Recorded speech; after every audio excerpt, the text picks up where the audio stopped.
Welcome to back Rajani kitchen. So చేపల పులుసు మరుగుతుంది కదా, ఇప్పుడు మనం హెడ్ వేద్దాం. ఓకేనా? ఆవ్ మిగతా అన్ని ముక్కలు 1 by 1 వేసేద్దాం. అయితే కిచెన్లోకి వెళ్ళి బేషని తెచ్చానమాట. మరి మా నాన్నమ్మ ఉట్టి చేపలు ముక్కలు వేయదు కదా, ఉట్టు పులిసే వేస్తుంది.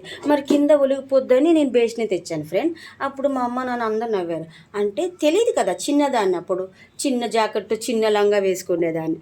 అయితే ఎందుకు నవ్వారని మీకు అర్థమైందా? అంటే ప్లేట్లో పులుసు వేసుకొని తినొచ్చు కదా, బేషని ఎందుకమ్మా రజనమ్మ అని మా నాన్న అడిగారు. అంటే చేపలు పులుసు కింద పడిపోతుంది కదా నాన్న, చేప ముక్క అయితే ఇట్లా ప్లేట్లో ఉంటుంది కదా. అన్ని తెలివితేటలు ఉన్నాయి తల్లి, నువ్వు పెద్ద అయితే వంట చేసుకొని బతికి వచ్చి తల్లి. అమ్మో ఇన్ని తెలివితేటలు మా రజనమ్మకి అని ముద్దు పెట్టారు మాట నవ్వుతూ. సో అంత పెద్ద బేషన్లో నేను పిడికిడు అన్నం తింటే అంత పెద్ద పులుసు నీకు ఎందుకమ్మా అనమాట. అది చేపలు అంటే మా నాన్నగారు గుర్తొస్తారన్నమాట. మా నానమ్మ ప్రేమలేఖ కాదు, ముళ్ళు రజనమ్మకి నాలి గుచ్చుకుంటాయి అని మా నానమ్మ ఇన్నర్ ఫీలింగ్. అయితే చేపలు అంతా అయిపోయిన తర్వాత మామిడికాయ వేసినప్పుడు చూపిస్తారు ఫ్రెండ్.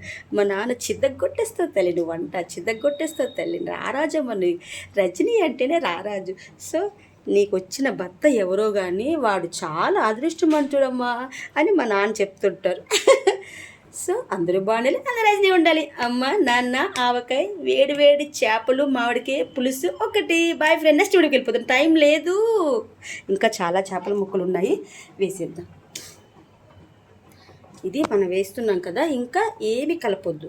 కలిపితే మళ్ళీ అటు ఇటు కదిలిపోతుంది కదా, చేపలు అంటే అమ్మాయి కదా.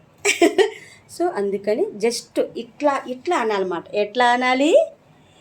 ఇట్లా అనాలన్నమాట. అప్పుడు పైన మసాలా వాటర్, చేపల ముక్కలు అడుగుని తేలిపోతుంది. ఓకే, ఇప్పుడు మనం కొంచెం యాపిల్ కట్ చేసి తినాలి. కొంచెం ఆకలి అవుతుంది, చేపలు వండాలి.